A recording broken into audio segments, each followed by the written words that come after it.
Hello, my name is Wart Appletons and I'm the project manager of OBIS. And I wish to thank you for the opportunity to present OBIS to you at this important meeting. Unfortunately, I was not able to join you, so I'm giving this presentation through this video.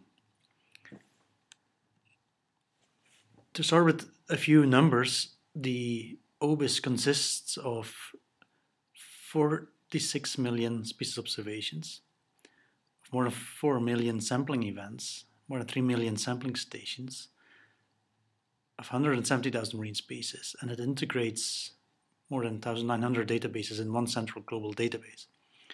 The data were provided by 500 data providers in 56 countries, and at the moment 1,000 papers have cited OBIS, and about 10 papers are added to this per month. We have also recently been mentioned in the United Nations General Assembly resolution which appreciated our contribution to marine scientific research. OBIS started under the Census of Marine Life in 2000 as the data repository and information dissemination system.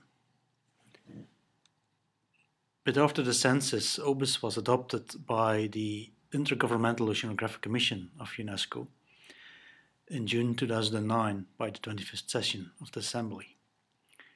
That was because the knowledge of the ocean's biodiversity is of such importance to national and global environmental issues that the responsibility for its continuing success should be assumed by governments. So why IOC? Well, IOC, having now 147 member states, is the UN focal point for ocean science, ocean observations and services, data information exchange, and capacity building, and is recognized under the UN Convention on the Law of the Sea as a competent international organization for marine scientific research and transfer of marine technology. So how does OBIS work? As I said, we have 500 data providers. They are connected to a bit more than 20 OBIS nodes, which collect the data from data providers and do some QC and data processing. One of those regional OBIS nodes is the Asian Center for Biodiversity, being responsible for Southeast Asia, or COBIS. The international OBIS then harvests those OBIS nodes, do the integration and a number of QC and indexing, and provides that information, that integrated information through its web portal, building some products and statistics, and provide access to the data through web services and data download and SQL data access. So at the moment, we have about 1 million observations and records per year from areas within the exclusive economic zones, and 20% of the data in OBIS is from areas beyond national jurisdiction. So about 7.5 million records, about 78,000 species, of which 14,500 are exclusively occurring in ABNG. The light green color represents fish, so 50% of the records in OBIS are fish records. But as you can see, there's a lot more taxonomic groups represented in OBIS. If you look at one of those summary maps that we produce, is in this case the Elbert Index, or the number of species expected in a random sample of 50 records in OBIS. You can clearly see that Southeast Asia, or the Coral Triangle, often called, is very biodiversity rich. Everything that's dark blue means there's more than 48 to 50 species in a random sample of 50 records in OBIS, so that's a very, very high biodiversity. Although the number of records in OBIS in Southeast Asia is very poor. So there's definitely a huge gap in OBIS.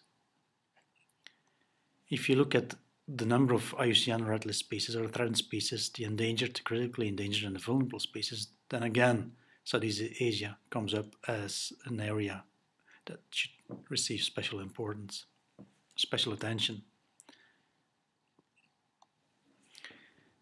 Looking at the map of the number of potential extinct species, those are species of which we have more than 10 records, but has no longer been observed in the last 50 years. And again, there are some spots in Southeast Asia where there's at least more than 30 species that are never observed anymore in the last 50 years. So OBIS, now, especially now being part of IOC UNESCO, contributes to a number of international processes. There are assessments as part of the CBD, as part of the United Nations World Ocean Assessment, as part of the Global Environment Facility, the Transboundary World Assessment, and OBIS is mentioned in the documentation of IPBES as an important source of information. We're contributing to Future Earth, to GOOSE, and to GeoBon in defining essential variables in a bone-on-a-box and in building indicators that determine or that can detect change and trends in marine species diversity. The areas beyond national jurisdiction and deep sea is getting more and more attention under UNCLOS, so we are establishing collaborations with the International Seabed Authority and with INDEEP in building a deep sea OBIS node. But also the regional fisheries bodies of FAO and the vulnerable marine ecosystems is a process we support, as well as the identification of ecological and biologically significant areas under these CBD. To give you an example of one of those contributions to the EPSA process, we are providing those summary statistics. And in this case, there was an EPSA workshop in the Caribbean and Southern Atlantic, where the area offshore of Brazil appeared to be very high in terms of biodiversity in OBIS, and was also selected as a candidate EPSA area. So this is the current status of the EPSAs. This is for OBIS a very important process where the application of data in OBIS has been useful. I'd like to mention to you the cooperation agreement between UNESCO and the Association of South Asian Nations in the area of health of the coasts and oceans. I think this is also an important framework in which we could establish a closer collaboration between Asia and OBIS. Although we already have a good relationship with the Biodiversity Center, which is hosting the Southeast Asia OBIS node.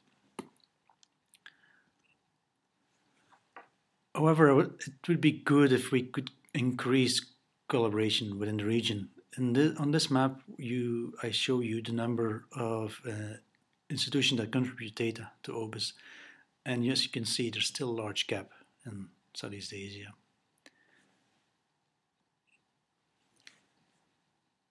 Things that we are also very active in and which we could do in Southeast Asia region is capacity development. We've been training scientists and data managers here in the project office of OBIS in Belgium, and we've been training people also from your region in data cleaning and data formatting, publishing their data, providing tools for data access, making maps and graphs of their data, doing some data analysis. Those training courses have been very successful, and it would be good if those can be repeated in your region. One of the possible mechanisms is through the Ocean Teacher Global Academy. This is the training program of IOC, and we are currently setting up regional training centers as part of Ocean Teacher. At the moment, one candidate is in Malaysia, and there's also one in China.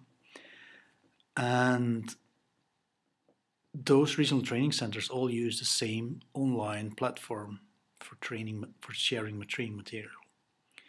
The advantages is it also allows multiple languages.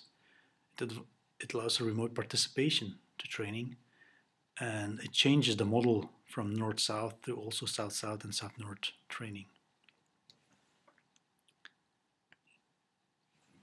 If you're interested, you can also follow us, and if you're active on social media, on LinkedIn, I put my presentations on SlideShare, and we're active on Twitter as well. I would very much like to be able to receive questions. If not through the Skype at the moment, you can always contact me afterwards by email, or we can have a Skype meeting face-to-face. Thank you.